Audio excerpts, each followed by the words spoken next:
Hello students, yesterday we studied about the vector addition and today we will do some numericals on the basis of vector addition, in which first numerical is two forces whose magnitudes are in the ratio of 3:5 gives a resultant of 35 Newton. 35 Newton का आपको resultant force मिलता है, that is F net. You can call it as F net or you can call it as resultant force, that F net is 35 Newton. And two forces are there in the ratio of 3:5. That means F1 will be equal to, that is 3 times of x Newton, and F2 is 5 times of x. Okay. Now, if the angle of inclination is 60 degree, that means the angle between these two forces is 60 degree, that is theta is equal to 60 degree. Now calculate the magnitude of each force. We are going to calculate the magnitude of each force. Now as we know by the formula, that is F net will be equal to, the formula of vector addition is, that is F1 square plus F2 square plus 2F1 F2 cos theta. Now the value of F1 is 3x whole square plus 5x whole square plus the value of 2 into F1 is 3x into 5x into cos theta is having value 60 degree, so it is cos 60 degree, and the net force is 35 Newton. Now we are going to calculate the value of x. चलिए फटाफट calculate करते हैं. तो देखिए value क्या आएगी यहाँ पे. 35 will be equal to 3x square means 9x square plus 25x square plus we are left with 2 into 3 into 5, that is 30x square into cos 60, and the value of cos 60 will be 1/2. So it is 15x square. So 35 will be equal to 9x square plus 25x square, that is 34x square plus 15x square. So F net 35 is equal to, the value of this will be 49x square, which is under root, and if we take the root of this value, then we are having value 35x will be equal to 35 will be equal to 7x, and this is, if we cancel this, then x will be equal to 5. Now the value of x is 5. If we put this value in these forces, then F1 will be equal to 3 into 5, which is equal to 15 Newton, and F2 will be equal to 5 into 5, which is 25 Newton force. This is the value of each force. Now we start our second question. Okay students, now we are starting second question, that is a man can swim with a speed of 4 km/h in still water.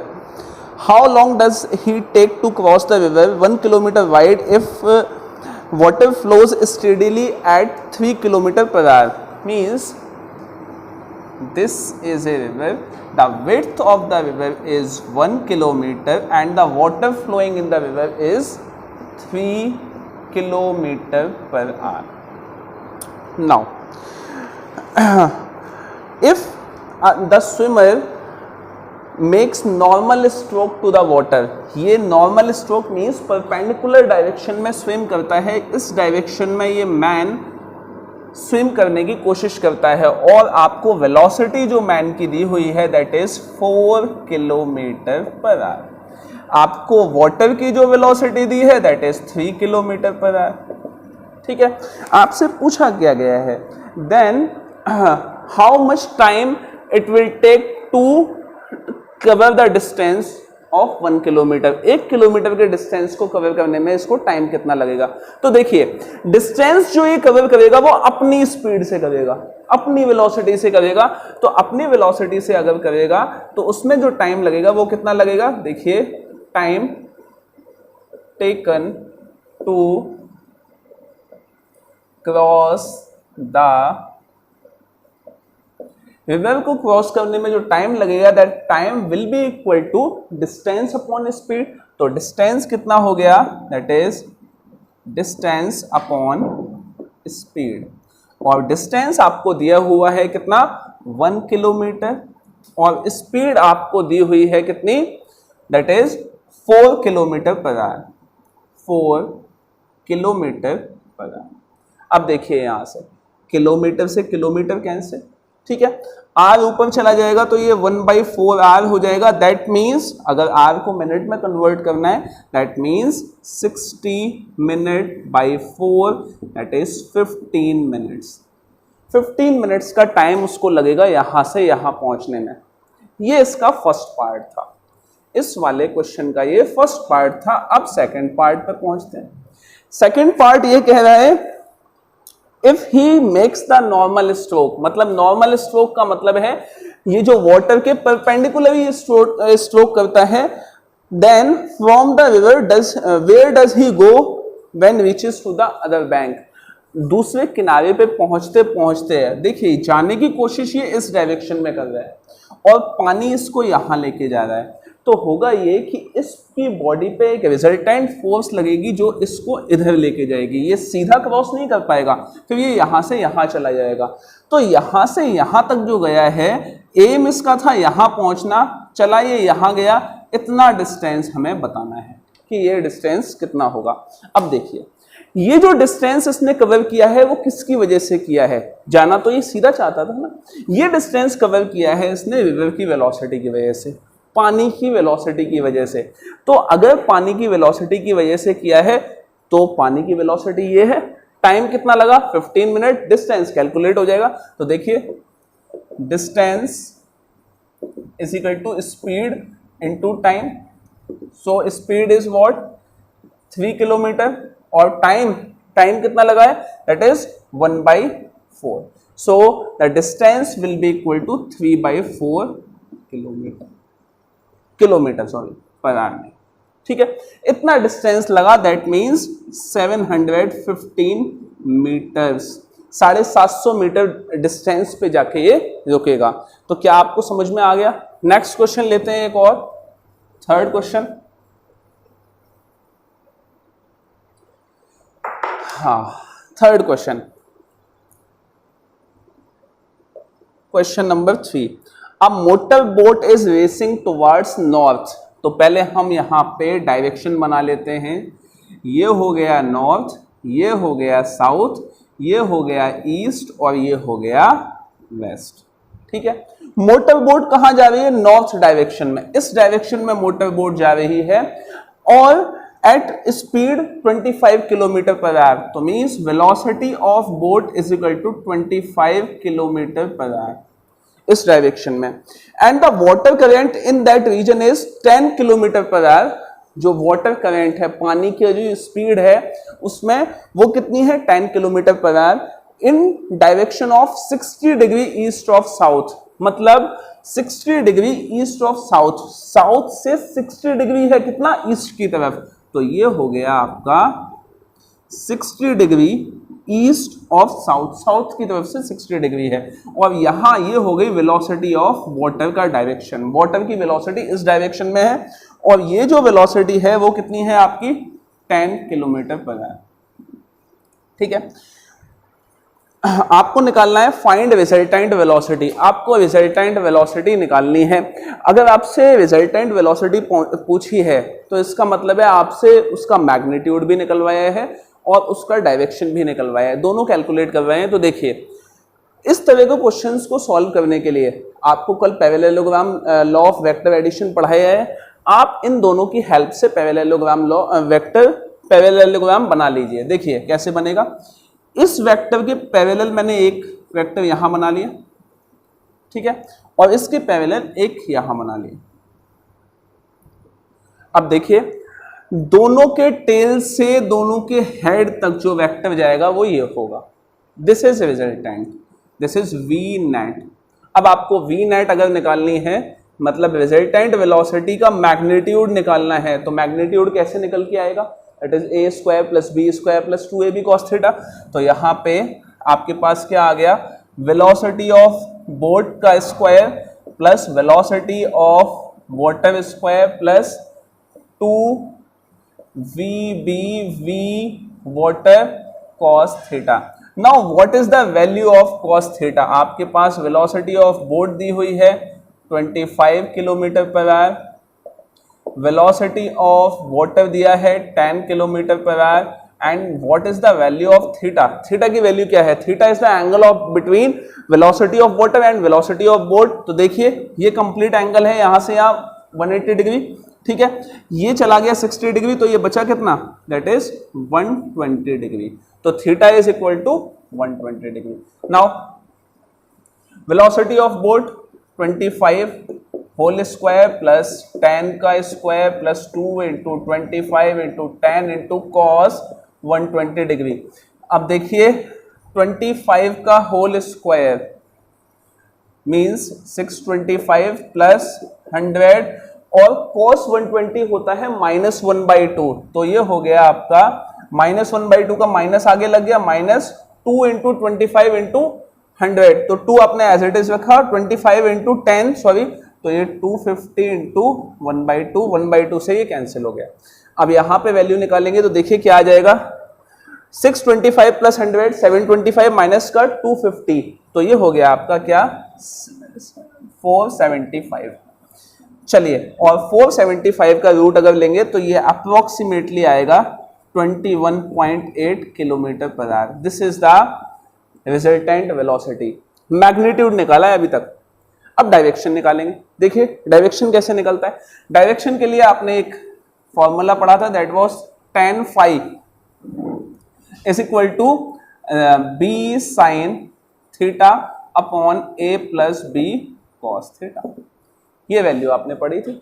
अब देखिए यहां पे आप resultant किस किस के बीच में ले हुए हैं वो देख लीजिए। हमने कहा रिजल्टेंट हम ले हुए हैं इन दोनों के बीच में, या आप किसी के भी बीच में ले सकते हैं, वहां कोई गड़बड़ी नहीं है। हमने कहा वेलोसिटी ऑफ वाटर को हम मान लेते हैं क्या a, ठीक है, तो इसके और इसके बीच में ले हुए हैं। तो देखिए थीटा जो एंगल है वो दोनों के बीच में हो गया, तो tan phi की वैल्यू क्या आ जाएगी, tan phi will be equal to b sin theta. b की वैल्यू क्या है, b is 25 into sine theta, sine दोनों के बीच का एंगल, दोनों के बीच का एंगल कितना हुआ 120 degree, sine 120 upon a plus b, a की वैल्यू कितनी है 10 प्लस 25 इंटू कॉस 120। ये जो वैल्यू है इसको आप सॉल्व कर लेंगे, इसको सॉल्व करेंगे तो आपके पास क्या वैल्यू आ जाएगी 25 into sine 120, sine 120 will be equal to sine 30, 10 plus 25 into cos 120 की वैल्यू क्या होगी, cos 120 will be equal to minus cos 30, ठीक है, ये वैल्यू आपके पास आ जाएगी। इसको रखेंगे और आप सॉल्व कर लेंगे। तो यहां आपने वैल्यू रखी तो 25 into sine 30, sine 30 is 1/2 upon 10 plus 25 into minus cos 30 root 3/2 minus का। इसको सॉल्व करेंगे आपके पास tan थीटा की वैल्यू आ जाएगी। जो भी वैल्यू आपके पास आएगी उसको आप ट्रिग्नोमेट्रिक टेबल से देख लेंगे, ट्रिग्नोमेट्रिक टेबल से देख के आप एंगल की वैल्यू यहां लिख देंगे, ठीक है। चलिए next question, in a harbour wind is blowing at the speed of 72 kilometer per hour and the flag on the mast of the boat anchored in the harbor flutters along northeast direction. Again you have to make the directions, so this is north, this is south, this is east and this is west.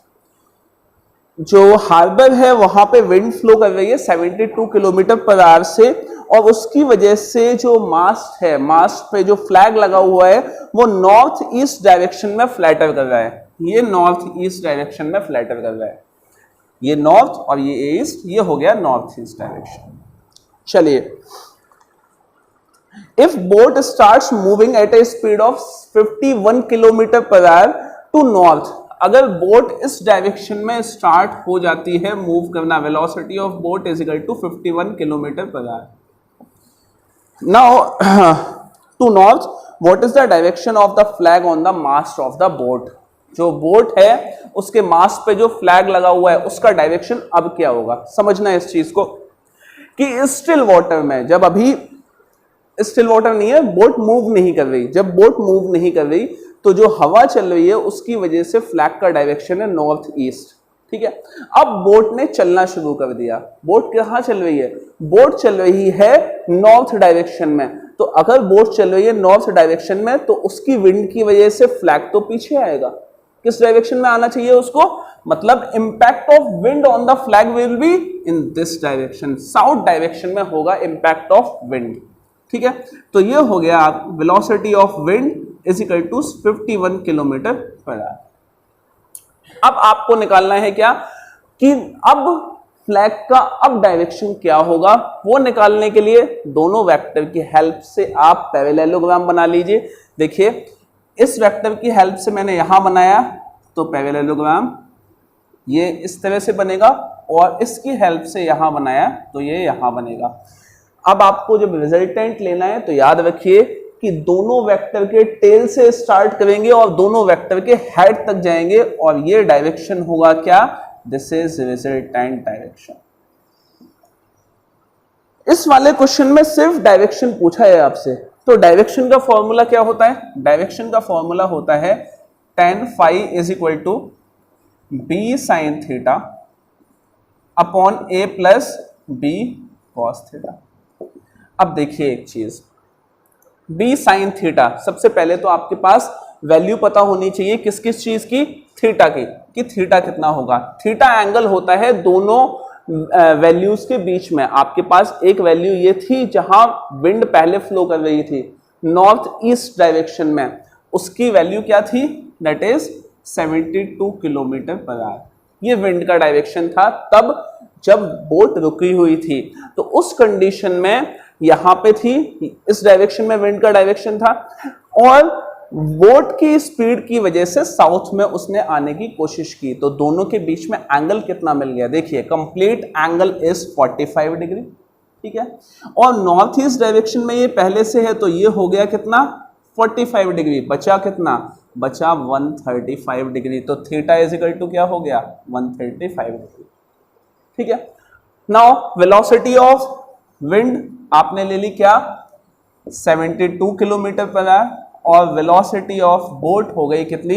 51 kilometre per hour. अब इनकी basis पे हम solve कर लेंगे।